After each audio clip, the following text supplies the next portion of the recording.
If you look around the world today, most of what you will see are contradictions. With the integration of technology and access to information, we've become one of the most ignorant ages. With more ways to fully express our ideas and convictions, we've become one of the most closed-minded ages in all of history.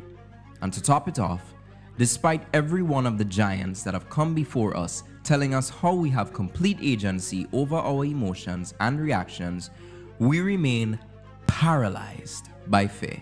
It's no secret that most people in society are posers. Most of their fashion comes from a Pinterest aesthetic board. Most of their sense of self comes through adopting traits from the loudest personalities on social media, and most of our ideals have never been examined beyond its one-dimensional view since it was handed to us on a silver platter by those we respect. In a very modern way of putting it, society is full of bots, NPCs, homunculus, or whatever soulless aberrations fits that description. It is sad, but to be fair, it is somewhat inevitable. Spineless, unimaginative, crude, weak humans have long been a standard subsect of society. You would just think that with all of our advancements, things would have become better, and if you did, you would be terribly wrong. All hope for change, however, is not lost. But in order to break these chains, we must find out what they constrain, when did the binding or constraining take place, and why did this binding take place. Spoken, awoken, I'm sipping on potions, evoking emotions that cause you to move. I don't even need to see your movements. Once you hear my voice on the beat, you're probably moving.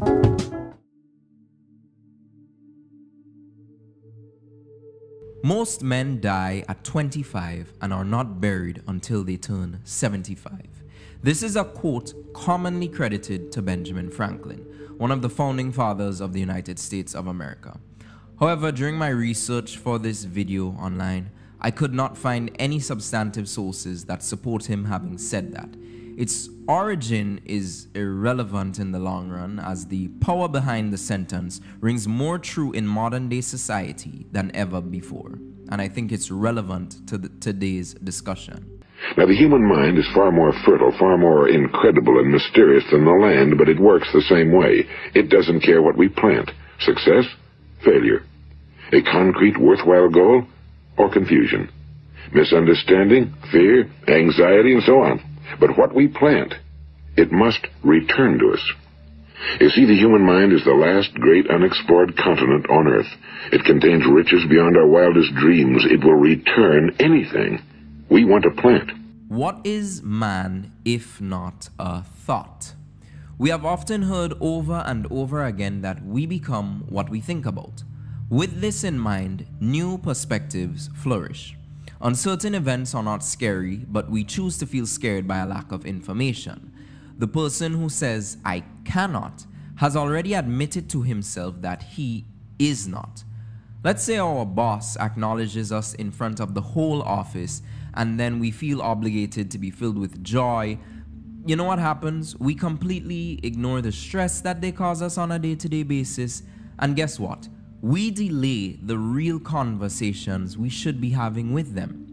One might argue that emotions are so volatile, and their ability to instantly spawn within our minds makes it harder for us to control such assets. But such a rebuttal would prompt me to question this person's age and self-control. Because, you see, it's funny that in an age that flashes yoga class attendance as a hall pass, an era that totes their meditation streaks from various meditation apps, and a generation who cares so much about mental health and wellness is so quick to be conforming, rage-filled zombies that drag their feet around, carrying the burden of self-pity and hopelessness. We have forgotten that the most important person who shapes our lives are us. You and I are responsible for you and I. While many may be restricted by physical limitations and may be disadvantaged when compared to others, There is no restriction on the ability to shape oneself mentally. Our process of thought is the most rejected exercise despite a gym culture takeover happening right now. People simply do not think or have allowed others to do it for them. Let's see some examples. We have social media. We have news stations doing the heavy lifting of thought. And plus we have figures with a shred of influence which have taken away the joy of thought from many. Just 3 off the top. They constrain the very tool of freedom that we already possess but are somehow still searching for on a day-to-day basis.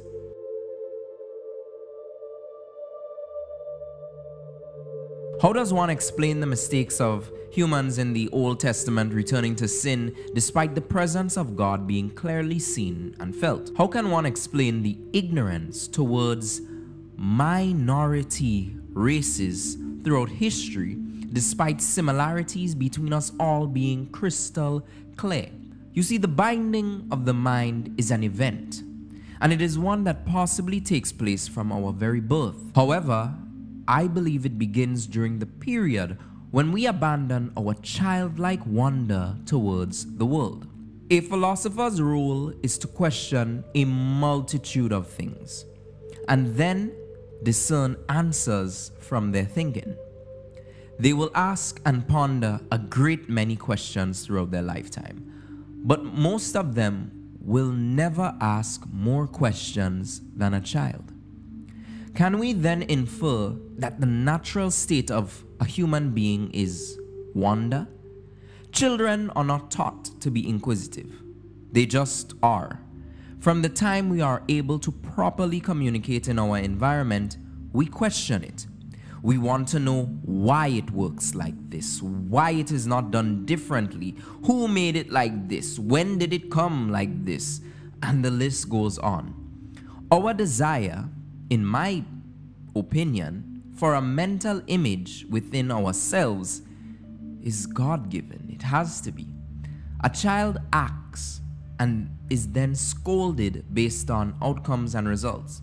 And while most times there is mischief and ignorance in the mix, children are drawn towards actions based on their thoughts and feelings about a situation. Unfortunately, contrary to the established and necessary rule of nurturing, most adults and parents shatter the molding process and instead manage to churn out another bland human, shutting down the questions as they see a child's wonder as annoying or bratty. Society then doubles down on this task by, guess what? Shaming one for being a thinker. Oftentimes, a person who questions something is just trying to medicate their ignorance, but instead they become shamed for not knowing in the first place. Society shuts down any attempt at creative output and places early within us limits that we would have never placed on ourselves at all. Think of it this way. Most of us are swords that have been forged by the worst blacksmiths to date. And perhaps some of us were clay formed without much care from the potter. Children have a unique ability to envision anything for themselves without restraint. They do not care about the work that must be done. They do not care about the obstacles that they must overcome. And they definitely don't care about placing some block in their head that they can't achieve it.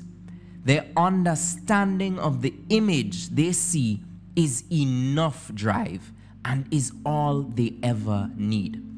Just look at career days in primary schools and how no task is too big for them to comprehend. A child who says they will be a scientist, while fully robed in just a lab coat, they're just fully robed in a lab coat, armed with nothing but a beaker. That child is already a scientist. A truly powerful state that eventually all comes crashing down. But why? Balance, maintenance, the way the world works, the matrix, the algorithm, the secret society, the will of the universe. These are just a few quick buzzwords or buzz terms that I can think about, and they may have invaded your mind at one point when one questions how the world operates the way it does. And it is reasonable to speculate that some of them may hold true. One can logically say that a certain few would benefit from an unquestioning human who is focused more on surviving than coming to a full realization and appreciation of himself. One could argue that uniqueness only exists in the presence of widespread normality, that we only shine because others are dull, and one could believe that the system and the way things are will never be changed, and that the common folk are too weak to lead their own lives and must rely on the power of governments and global institutions. Here on this channel, we reject that way of thinking. I believe this is more than just keeping some poor while making others rich. I believe there is more to this binding of the mind than just simply having a constant supply of work hands.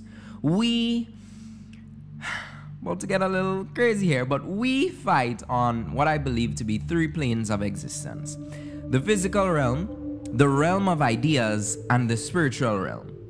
If you think about this whole war on different planes for just about 5 minutes, you could literally see the ongoing gluttonous campaigns for overconsumption and fat acceptance, how many have found beauty in using social media and other online filters, and how so many insanely cling to the notion of being healthier despite years of science showing false claims to this notion. You will see persons encouraged to reject themselves for who they are and instead are led to believe in the volatile state of mental existence and changing who you can be every day of the week. You will see an attack on masculinity and femininity. There's a blurring of the lines between these two, and that is a critical distinction that must exist, as it is the very foundation on which a family and household is built. You will see growing adult industries where women, young women, are worth less than a Netflix subscription. Every day, God is mocked, but human godliness is adopted. People love a higher self, but will reject a higher being. For lack of better words, the elite have constrained more than our minds, and we have not just been bound to this life, but a life that lies beyond. The death of thought is truly unfortunate.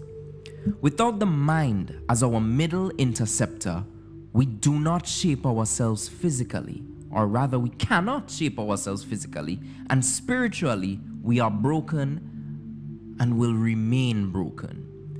We become the perfect dream builders for others.